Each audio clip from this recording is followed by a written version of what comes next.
Hey guys, what's up? Welcome to my video. So basically I am stuck right now. Car is not starting at all. And I'm not quite sure what to do at this point. But I'm probably going to end up calling somebody that told me. I'm probably going to end up calling AAA. But here's the thing. I went out to get something to eat. Came back to my car. Try to get it started, ready to go home, and nothing happens except I get everything else that works, but nothing else happens.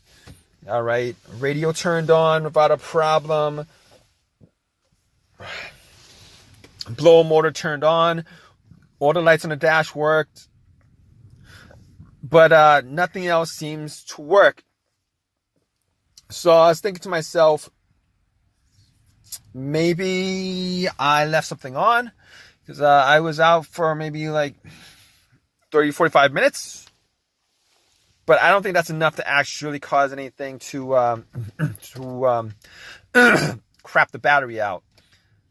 But just to be sure, I actually double checked everything, and everything was off.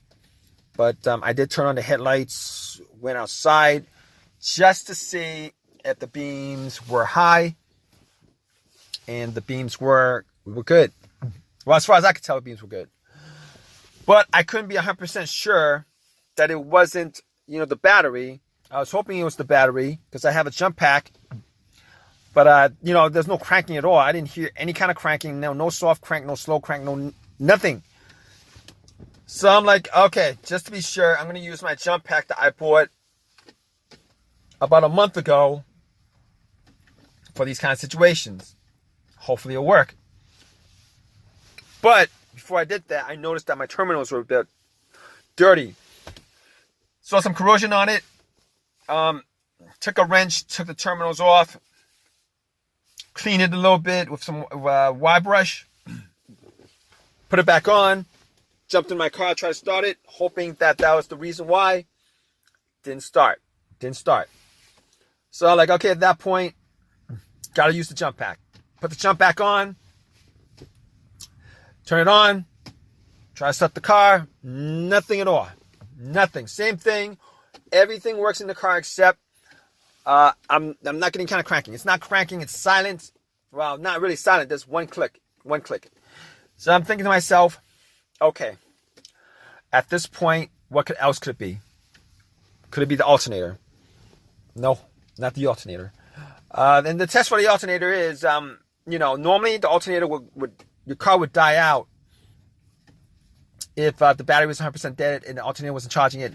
And normally that would happen when your engine's running. Like your car's running, you're idling, your car has to be on, the engine has to be on. But this wasn't the case. Anyway, me putting the jump pack cables onto my battery terminal. If it was the alternator, the car would start up, and then after I took the cables off, the car would have died out because there would be nothing going to, there would be no electricity since the alternator would be dead. But that's not the case here. So I'm like, okay, this is going to be probably like a bigger issue now because now, next up, I got to check out the electronics of this car. All right, could be a fuse, a relay. So right off the bat, I'm thinking maybe the relay took the cover off the fuse box. I'm like checking the to see where the starter relay is. I'm like, all right, found it. There's another relay in that fuse box that has pretty much the same same wattage. It's the same. It's a similar relay. So I popped that out, popped the starter to the relay to the starter out, swapped it. Hoping that was the case, because if that was the case, I would just need to Uber to an AutoZone and then get it. Guess what? Did it work? No, it did not work. Unfortunately, it did not work. And I didn't think it was the relay because I was hearing a click coming from. Oh man, I'm tired. Coming from the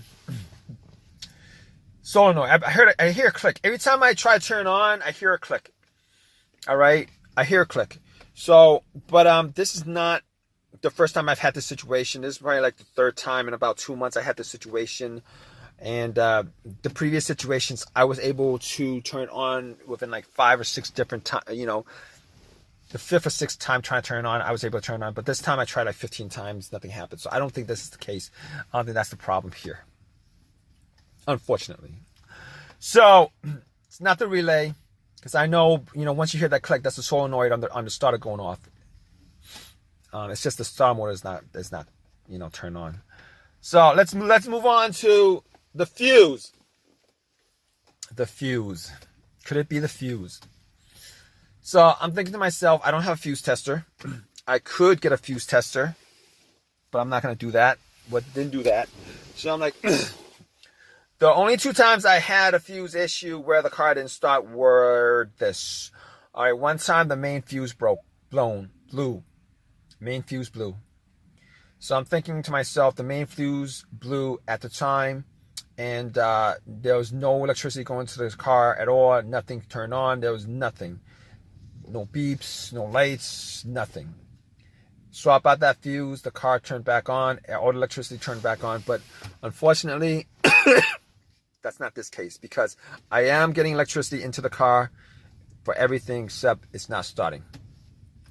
The second time I had a fuse issue was there was a fuse to the fuse pump or the car's computer that blew. It would crank up, but it would not turn over. It would not start. It would crank. It would not turn over. Swap out that fuse. Everything works. All right. But unfortunately, that's not this case, because everything turns on except this car is not cranking up. I mean, that's the main problem here. And it's not the fuses. As far as I can tell, it's not the fuses. So what else could it be? Moving on to the starter. Now, I would have guessed the starter maybe like, you know, earlier as far as diagnosing is concerned, but I had the starter changed out about 8 months ago. I had the starter on this car swapped out 8 months ago, went to AutoZone, bought a rebuilt starter. Now, I had the same situation like this 8 months ago. I mean, it wasn't like I was having this sporadically situation like before that, but it, you know, I woke up in the morning and tried to start my car in the morning, and I had this issue. Same issue. But today, I mean, 8 months on a starter, you know, it's ridiculous. If it is the case, it's ridiculous. All right. I had a choice of getting a rebuilt starter, a brand new starter. The rebuilt starter was $150. A brand new one was $300. Ended up getting a rebuilt starter. That's what I did. Remanufactured. Popped it in. 8 months go by, and I'm having the same symptoms. I'm not quite sure if it is the starter or not. Technically, what I could do is I could go out and try to bump the starter with a long crowbar. See if that actually starts it up. If you guys don't know how to do that, if you guys can figure out where the starter is, you guys take a long crowbar or something,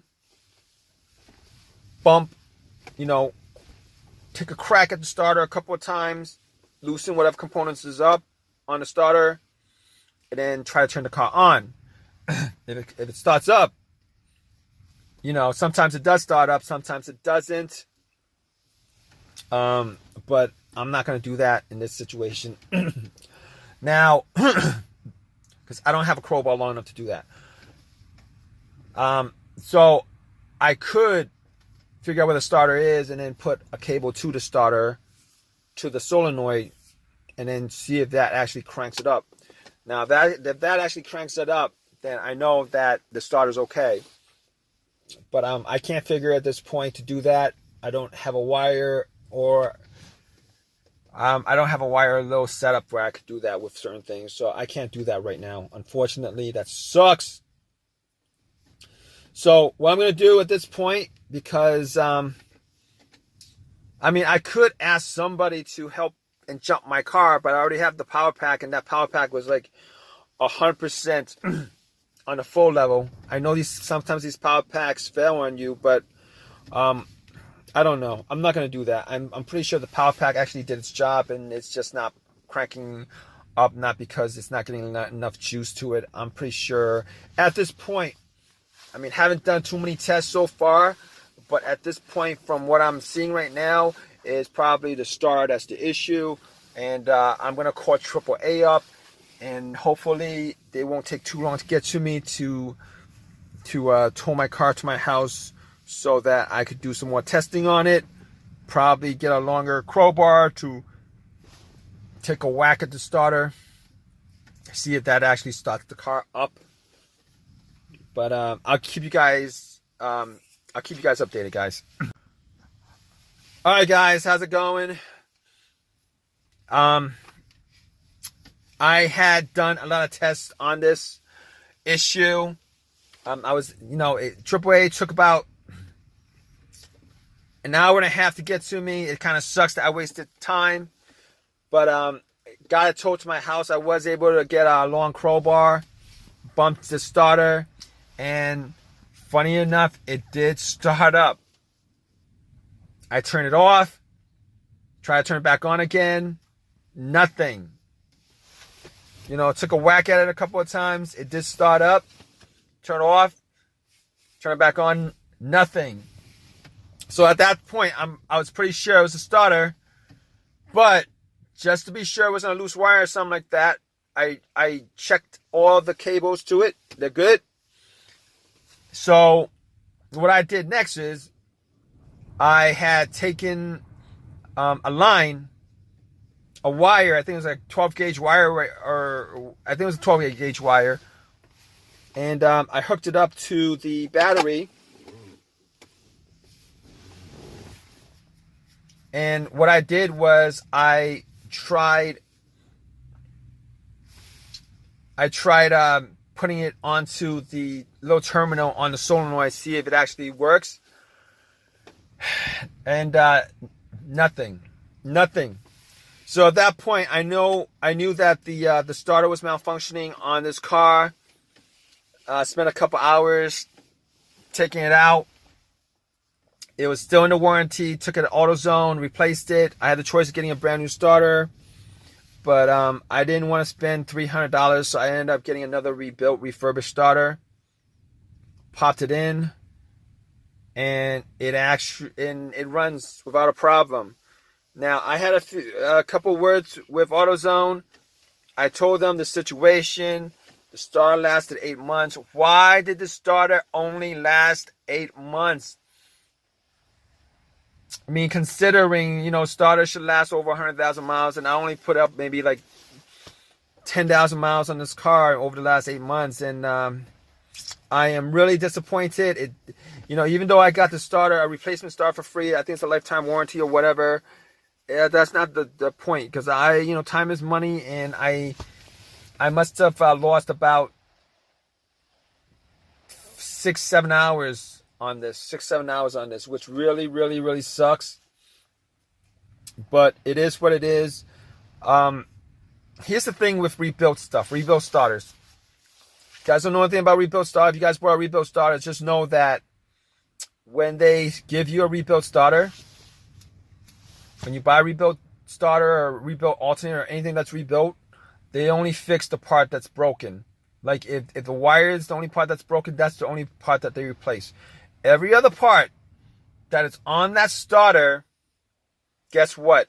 Has the same amount of mileage that was on your vehicle when you took the core into the shop to get your $20, $25, $40 reimbursement for the core. Unfortunately, I don't know why they don't rebuild everything on it.